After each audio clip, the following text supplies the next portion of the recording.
மெல்லிய நூல் மூடு திரைகள். மேலும் திரித்த மெல்லிய பஞ்சு நூலினாலும் இளநீல நூலினாலும் இரத்தாம்பர நூலினாலும் சிவப்பு நூலினாலும் நெய்யப்பட்ட 10 மூடு திரைகளால் வாசஸ்தலத்தை உண்டு பண்ணுவாயாக. அவைகளில் விசித்திர வேலையாய் கேருபீன்களை செய்ய கடவாய். ஒவ்வொரு மூடு திரையும் 28 முழ நீளமும் 4 முழ அகலமுமாய் இருப்பதாக. மூடு திரைகளெல்லாம் ஒரே அளவாய் இருக்க வேண்டும். 5 மூடு திரை ஒன்றோடொன்று இணைக்கப்பட்டிருக்க வேண்டும். மற்ற 5 மூடு திரைகளும் ஒன்றோடொன்று இணைக்கப்பட்டிருக்க வேண்டும். இணைக்கப்பட்ட ஒரு மூடு திரையின் கடை ஓரத்தில் இளநீல நூலால் காதுகளை உண்டு பண்ணும். இணைக்கப்பட்ட மற்ற மூடு திரையின் கடை ஓரத்திலும் அப்படியே செய்வாயாக. காதுகள் ஒன்றோடொன்று இணையும்படி ஒரு மூடு திரையில் 50 காதுகளையும் இணைக்கப்பட்ட மற்ற மூடு திரையின் ஓரத்தில் 50 காதுகளையும் உண்டு பண்ணுவாயாக. 50 பொன் கொக்கிகளையும் பண்ணி மூடு திரைகளை ஒன்றோடொன்று அந்த கொக்கிகளால் இணைத்து விடுவாயாக. அப்பொழுது அது ஒரே வாசஸ்தலமாகும். கர்த்தருடைய பரிசுத்த ஸ்தலம் கூடாரமாய் இருக்கிறது. கர்த்தர் தம்முடைய பிரசன்னத்தை இஸ்ரவேல் புத்திரர் மத்தியில் இந்த கூடாரத்தில் வெளிப்படுத்துகிறார். இஸ்ரவேல் ஜனத்தார் வனாந்திரத்தில் பாளையம் இறங்கும் போது அவர்கள் கூடாரங்களில் தங்கியிருக்கிறார்கள். கர்த்தரும் வனாந்திரத்திலே தம்முடைய ஆசரிப்பு கூடாரத்தில் வாசம் பண்ணுகிறார். இஸ்ரவேல் ஜனத்தார் வனாந்திரத்தில் ஓரிடத்திலிருந்து மற்றொரு இடத்திற்கு பிரயாணம் பண்ணும்போது தங்களுடைய கூடாரங்களை பிரித்தெடுத்து தங்களோடு கூட கொண்டு போவார்கள். அது போலவே அவர்கள் கர்த்தருடைய ஆசரிப்பு கூடாரத்தையும் பெயர்த்தெடுத்து தாங்கள் பிரயாணம் பண்ணும்போது சுமந்து கொண்டு போவார்கள். வனாந்திரத்தில் ஸ்தாபிக்கப்பட்டிருக்கும் ஆசரிப்பு கூடாரம் இந்த உலகத்தில் கர்த்தருடைய சபைக்கு அடையாளமாய் இருக்கிறது. கர்த்தாவே, யார் உம்முடைய கூடாரத்தில் தங்குவான்? யார் உம்முடைய பரிசுத்த பர்வதத்தில் வாசம் பண்ணுவான்? சங்கீதம் 15:1. விசுவாசிகளாகிய நமக்கு இந்த உலகத்தில் நிலையான நகரம் எதுவும் இல்லை. நாம் இந்த பிரபஞ்சத்திற்கு அந்நியர்களாகவும் பரதேசிகளாகவும் இருக்கிறோம். நாம் பரம கானானை நோக்கி பிரயாணம் பண்ணுகிறோம். நாம் பரலோகத்தில் போய் சேரும் வரையிலும் நம்முடைய பிரயாணம் முடிவு பெறுவதில்லை. இஸ்ரவேல் புத்திரரும் கானான் தேசத்திற்கு போய் சேரும் வரையிலும் வனாந்திரத்திலே தொடர்ந்து பிரயாணம் பண்ண வேண்டும். ஆசரிப்பு கூடாரத்தை செய்வதற்கு மூடு திரைகள் பயன்படுத்தப்படுகிறது. இந்த மூடு திரைகள் திரித்த மெல்லிய பஞ்சு நூலினாலும் இள நூலினாலும் இரத்தாம்பர நூலினாலும் சிவப்பு நூலினாலும் நெய்யப்பட்டிருக்கிறது. இந்த நூல்கள் எல்லாமே விலையேற பெற்றவை. இளநீலம், இரத்தாம்பரம், சிவப்பு ஆகிய வர்ணங்கள் எல்லாம் கண்ணுக்கு இனிமையானவை. மூடு திரைகள் நேர்த்தியான நூல்களால் நெய்யப்பட்டிருக்கிறது.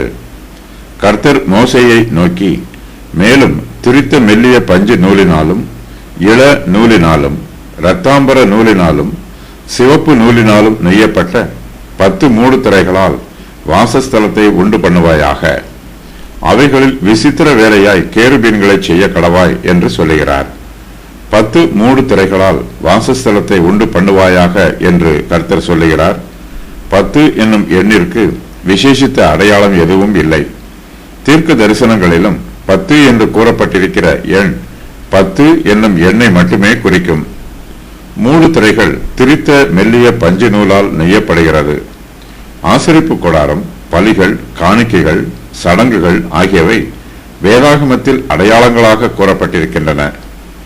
மெல்லிய பஞ்சு நூல் என்பது நீதியையும் பரிசுத்தத்தையும் குறிக்கலாம்.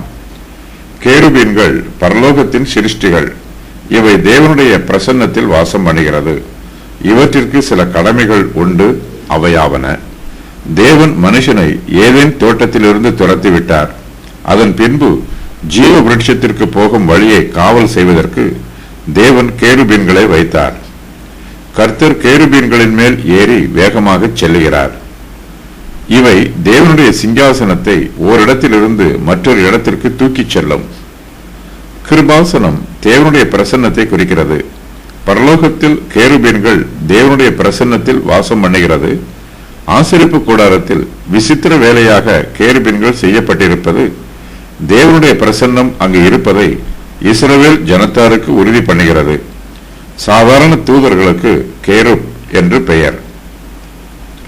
மூடு திரைகள் எல்லாம் ஒரே அளவாய் இருக்க வேண்டும். ஒரு முழம் என்பது 18 அங்குலமாகும். ஒவ்வொரு மூடு திரையும் 6:42 அளவு உள்ளது. ஒரு மூடு திரையில் 50 காதுகளை உண்டு பண்ண வேண்டும். 50 காதுகளும் மூடு திரைகளை இணைப்பதற்கு பயன்படுத்தப்படுகிறது.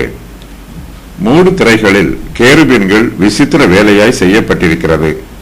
கர்த்தருடைய தூதர்கள் ஆசரிப்பு கூடாரத்தை சுற்றிலும் பாளையம் இறங்கி இருக்கிறார்கள் என்பதற்கு இது அடையாளம்.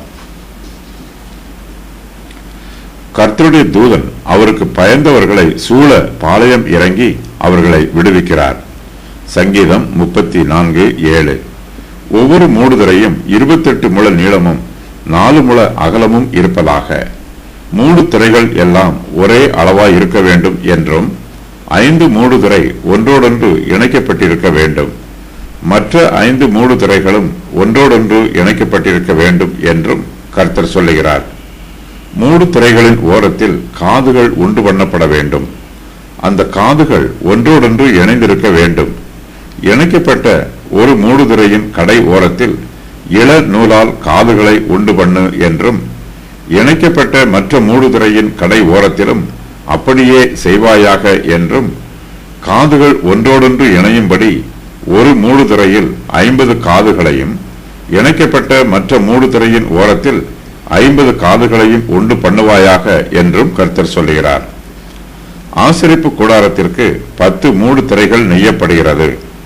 அவை 2 பிரிவாக பிரிக்கப்பட்டு ஒவ்வொரு பிரிவிலும் 5 மூடு திரைகள் ஒன்றோடொன்று இணைக்கப்படுகிறது. மூடு திரைகளை இணைப்பதற்கு காதுகள் பயன்படுத்தப்படுகிறது.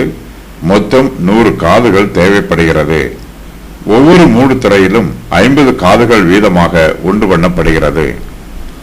காதுகள் ஒன்றோடொன்று இணைக்கப்படும் போது மூடு திரைகளும் ஒன்றோடொன்று இணைக்கப்பட்டு கூடாரத்தின் வடிவை பெறுகிறது. 50 பொன் கொக்கிகளையும் பண்ணி மூடு திரைகளை ஒன்றோடொன்று அந்த கொக்கிகளால் இணைத்து விடுவாயாக. அப்பொழுது அது ஒரே வாசஸ்தலமாய் இருக்கும் என்று கர்த்தர் சொல்லுகிறார். கர்த்தருடைய சபையில் அவருடைய பரிசுத்தவான்கள் இருக்கிறார்கள். அவர்கள் அனைவராக இருந்தாலும் அவர்கள் எல்லோரும் ஏகோபித்து கர்த்தருடைய சபையாக இருக்கிறார்கள். மூடு திரைகள் காதுகளால் ஒன்றோடொன்று இணைக்கப்படுவது போல கர்த்தருடைய பரிசுத்தவான்கள் பரிசுத்தமான அன்பினால் இசைவாய் கூட்டி சேர்க்கப்படுகிறார்கள். கர்த்தருடைய சபையில அவருடைய பரிசுத்தவான்கள் அநேகராய் இருந்தாலும் அவர்கள் எல்லோரும் பரிசுத்த ஆவியானவரின் ஐக்கியத்தினால் ஒன்று கூடி இருக்கிறார்கள். அவர்கள் எல்லோரும் கர்த்தருக்குள் பரிசுத்த ஆலயமாக கட்டி எழுப்பப்படுகிறார்கள். அவர் மேல் மாளிகை முழுவதும் இசைவாய் இணைக்கப்பட்டு கர்த்தருக்குள் பரிசுத்த ஆலயமாக எழும்புகிறது. அவர் மேல் நீங்களும் ஆவியினாலே தேவனுடைய வாசஸ்தலமாக கூட்டி கட்டப்பட்டு வருகிறீர்கள். எபேசியர் 2:21-22. அவராலே சரீரம் முழுவதும் அதற்கு உதவியாய் இருக்கிற சகல கணுக்களினாலும் இசைவாய் கூட்டி இணைக்கப்பட்டு ஒவ்வொரு அவயவமும் தன் தன் அளவுக்கு தக்கதாய் கிரியை செய்கிறபடியே அது அன்பினால் தனக்கு பக்தி விருத்தி உண்டாக்குகிறதற்கு ஏதுவாக சரீர வளர்ச்சியை உண்டாக்குகிறது. எபேசியர் 4:16.